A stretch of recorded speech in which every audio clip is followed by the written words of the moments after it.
Hello student, I am Mrityunjay sir and today we will discuss about very important topic is neutralization reaction.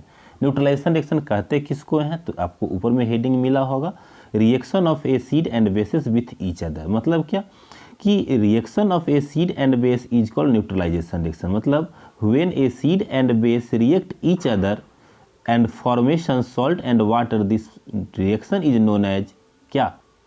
Neutralisation reaction. Correct. कहने का मतलब है कि जब acid base एक दूसरे के साथ रिएक्ट करेंगे तो क्या प्रोड्यूस करेंगे? सॉल्ट एंड वाटर प्रोड्यूस करेंगे। इसी को हम लोग क्या कहते हैं? Neutralisation reaction. इसको आप एग्जांपल से समझें।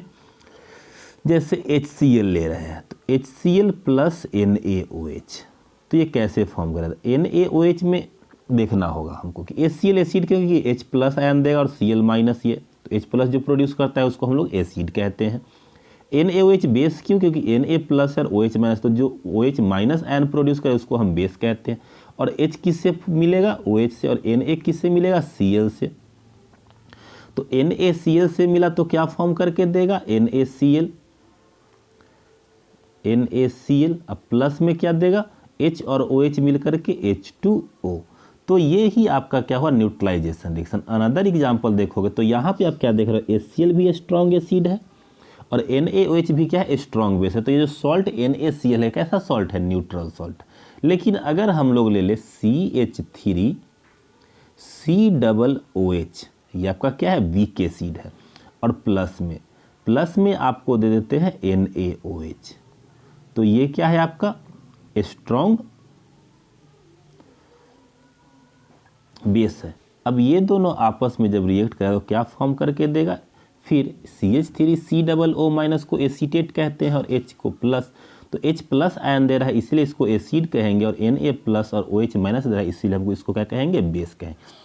अब यहाँ पे कहना होगा कि इसको हम स्ट्रॉन्ग बेस क्यों कह रहे हैं, इसको हम वीक एसिड क्यों कह रहे हैं? क्योंकि देख रहे हो आप कि यहाँ पर CH3COOH कंपाउंड में 4 H, जबकि प्रोड्यूस ये कितना H कर रहा है?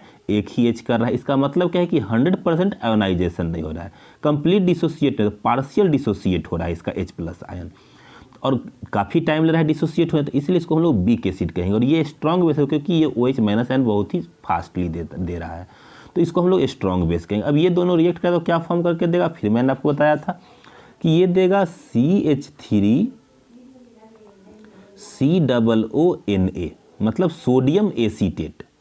क्या देगा? फिर से देखते हैं।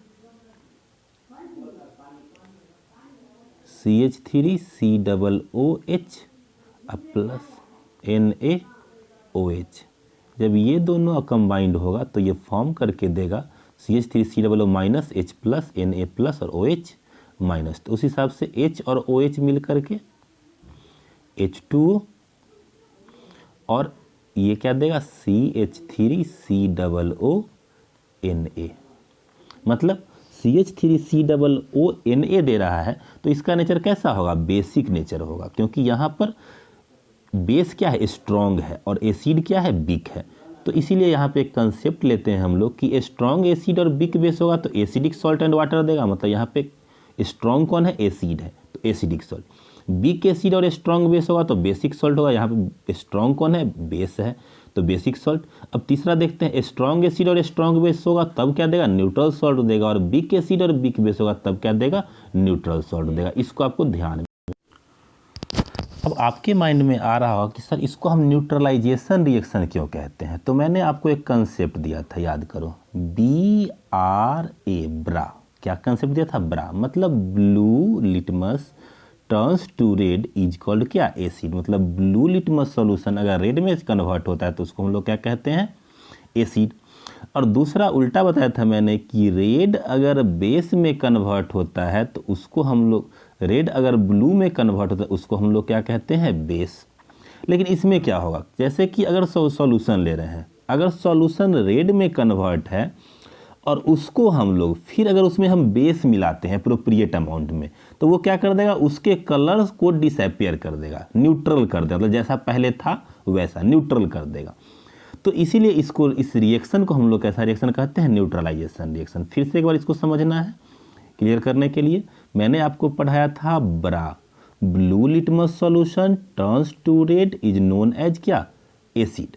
और red litmus solution turns to blue is known as क्या, इज नोन एज बेस, ये बताया था। तो यहाँ पर न्यूट्रलाइजेशन कहने का मतलब ये है कि कोई सॉल्यूशन को अगर रेड कर देता है, मान लीजिए कोई सॉल्यूशन ले रहे हैं, उसमें अगर हम लोग कोई सॉल्यूशन एसिड ले रहे हैं, उसमें कोई चीज़ डालते हैं तो उसका कलर कैसा हो गया, रेड, और उसमें उसी अमाउंट में फिर बेस मिक्स करेंगे तो उसका कलर कैसा हो जाएगा, न्यूट्रल हो जाएगा। तो जैसा पहले था वैसा ही उसका क्या हो जाएगा, कलर हो जाएगा। इसीलिए इस रिएक्शन को क्या कहते हैं हम लोग, न्यूट्रलाइजेशन रिएक्शन कहते हैं। इसको हम लोग देखते हैं, आपको बताने की कोशिश। In this video, we will look at neutralization.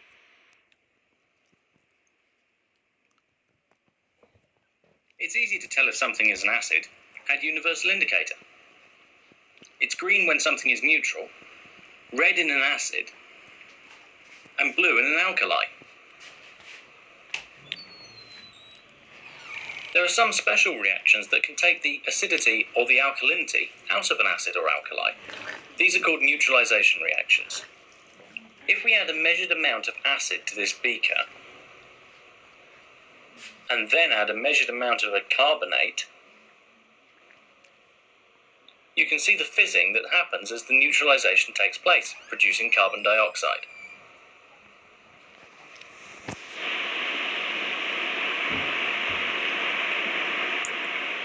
After this mixture has been allowed to stand for a while, we add some universal indicator. Notice how it turns green, indicating that the acid has been completely neutralized by the carbonate. Scientists do these kind of reactions all the time to determine how concentrated acids or alkalis are. Here we're going to use a slightly different indicator, phenolphthalein. It's coloured in an alkali, but clear in an acid. We begin to add acid to the alkali using this piece of equipment, a burette. The scientist opens the tap and then begins to swirl the flask gently. Once the indicator has changed from coloured to clear, we know that all the alkali has been neutralized by the acid. The scientist quickly closes the tap on the burette and measures how much acid was added to the alkali. From this knowledge and the knowledge of